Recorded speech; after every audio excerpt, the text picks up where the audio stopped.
नमस्कार, आप सबका साई वाणी में स्वागत। मुझे बड़ी खुशी है, आज पूरा देश साई वाणी सुन रहा है।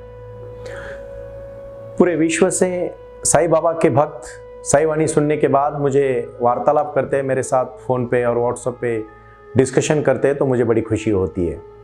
उनके जीवन में बदलाव लाने के लिए मैं आज बहुत अहम मूल मंत्र उनके जीवन का दे रहा हूँ, और वो है ध्यान का मूल मंत्र। हम आज साई ध्यान कर रहे हैं और साई ध्यान ही अपना जीवन है, और साई ध्यान को करना आज मैं आपको सिखाने वाला हूँ। इसका प्रयास मैं इसलिए करना चाहता हूँ कि आज हर कोई अपने जीवन में बहुत समस्या से घिरा हुआ है। बहुत सारे मेरे भाई बहन मुझे पूरे विश्व से फ़ोन करते हैं और कहते हैं, गुरुजी हमें बहुत समस्या है।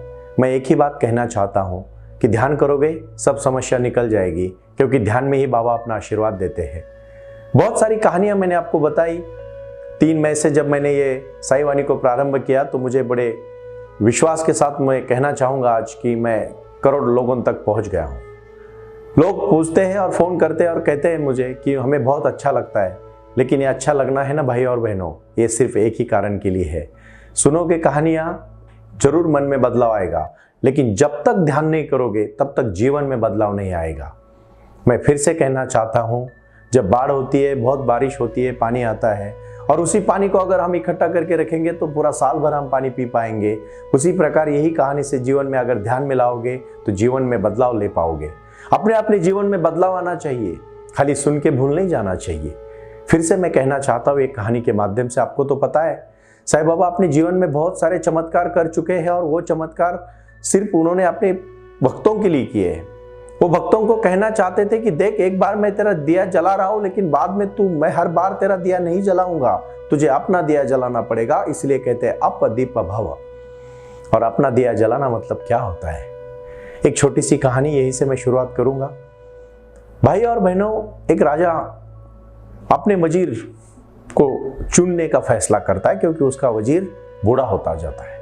और आपको तो पता है कि हमें भी एक न एक दिन बूढ़ा होना है। तो उस प्रकार राजा ऐलान करता है कि मेरा ये बहुत होनहार वजीर अभी बूढ़ा हो चुका है, मुझे नया वजीर चाहिए। और उसके लिए वो पूरे अपने राज्य में, बहुत बड़ा राज्य होता है उसका, पूरे राज्य में ऐलान कर देता है कि जो भी सबसे शक्तिशाली, बुद्धिमान और चारित्र्यवान व्यक्ति होगा वो मेरा वजीर बनेगा, और उसी लिए कठिन से कठिन परीक्षा ली जाएगी। पूरे विश्व में समाचार दिया जाता है, बहुत सारे ज्ञानी लोग आते हैं, और आने के बाद यहां से मैं फिर से कहना चाहता हूं, उनकी कठिन कठिन कठिन परीक्षाएं होती है। बहुत सारी कठिन परीक्षा देके राजा अंतिम में 3 लोगों को चुन लेता है। और जैसे 3 लोगों को चुना जाता है, उन 3 लोगों को कहा जाता है, देखो पूरे विश्व से बहुत सारे लोगों ने यहाँ के सब कुछ हमारे साथ अपने विचार रखे, और विचार रखने के बाद सबकी परीक्षा देने के बाद, जैसे हम IAS की परीक्षा देते हैं और कलेक्टर बन जाते हैं, उसी प्रकार 10,000 10 लाख लोग उस परीक्षा में बैठते हैं, और बैठने के बाद 200 लोग सिर्फ उसमें से चुने जाते हैं। उसी प्रकार वो वजीर ने परीक्षा ली, क्योंकि बूढ़ा वजीर था, वो तो परीक्षा लेके राजा को बताने वाला था कि मेरे बाद ये वजीर काम करेगा। उसमें से सिर्फ 3 लोगों को चुना जाता है। 3 लोगों को चुनने के बाद उनको कहा जाता है कि देखो, अभी 15 दिन के बाद आपकी एक अंतिम परीक्षा होगी, और अंतिम परीक्षा के बाद आपको वजीर का पद दिया जाएगा। उसमें से एक ही चुना जाएगा। अभी 3 तो चुने थे, तीनों भी बहुत ज्ञानी थे, तपस्या की थी अपने जीवन में उन्होंने। लेकिन राजा का ऐलान होता है कि परीक्षा का दिन आ जाएगा तो आप सब इस महल में इकट्ठा हो जाना, और इस महल में एक ही दरवाजा है, और उस दरवाजे में कुछ अंक गणित लिखे हैं। वो जो अंक गणित लिखे हैं उस लॉक के ऊपर, उससे पढ़ के दरवाजे को खोलना है, और जो बाहर आएगा सबसे पहले उसको वजीर बना दिया जाएगा। तो तीनों सोचते हैं। एक आदमी तो मस्त सुन के आराम से घर जाता है और सो जाता है। दूसरे 2 दुकान में चले जाते, बाजार में चले जाते और किताबें खरीदते कि ताले को कैसे खोला जाए। ना तो वो चोर होते कि ताला खोलने को उनको ज्ञान हो, ना वो लोहार होते कि ताला बनाने का उनको पूरा मतलब ज्ञान हो, ना वो मतलब ताला बनाने वाले तो नहीं थे, कोई गोदरेज की कंपनी थोड़ी चलाते थे। वो तो एक आम इंसान थे, भले टैलेंट थे, इंटेलेक्चुअल थे आपके जैसे, लेकिन वो ताला खोलने की कला नहीं जानते थे। तो फिर वो दुकान से बहुत सारे किताबें खरीदते और दिन रात पढ़ने लग जाते हैं। कभी कभी क्या है ना, लोग यही करते हैं, समस्या बहुत छोटी होती है, वो समस्या नहीं होती है और उसको छोड़ने के लिए हम पूरा जिंदगी उसके पीछे दौड़ते हैं। यही तो जीवन में हो रहा है। आप कहानी इसलिए सुनो कि कहानी अपने जीवन से है, कहानी कोई दूसरे से जीवन से नहीं है। यही तो एक संकल्प है कि जब वो तीनों, एक आदमी उसमें से घर जाके सो जाता है आराम से, और दूसरे दोनों जब बुक्स खरीदते जाते हैं, बुक्स लाके पढ़ने लगते हैं, दिन रात पढ़ते हैं, और जब आखिरी दिन आता है जिस दिन एग्जाम होने वाली, तो उस दिन तो रात भर सोते नहीं, रात भर बुक्स को इधर उधर करके पढ़ना करते दोनों, और एक तो उसी दिन भी आराम से सोया रहता है।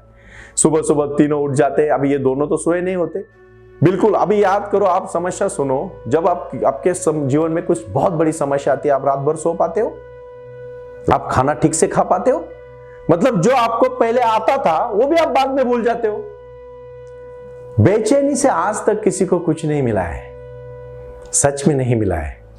भाई और बहनों, एक बात को आप ध्यान से सुन लेना, ये कहानी सिर्फ सुनाने के लिए नहीं है, ये कहानी मनोरंजन के लिए नहीं है। मेरी ये कहानी आपका जीवन बदलने के लिए है। अगर किसी का जीवन बदलेगा तो बाबा को बहुत बड़ी खुशी होगी। बाबा यही तो चाहते हैं। मुझे जब मेरे जीवन में ध्यान में बाबा ने दर्शन दिया और जब मुझे एनलाइटमेंट का अनुभव हुआ, मेरे को एक प्रगल्भता मिली, बाबा ने मुझे जब साक्षात्कार दिया, तो यही तो कहा, अपने जीवन को, अपने मन को जानो, सब कुछ वही है।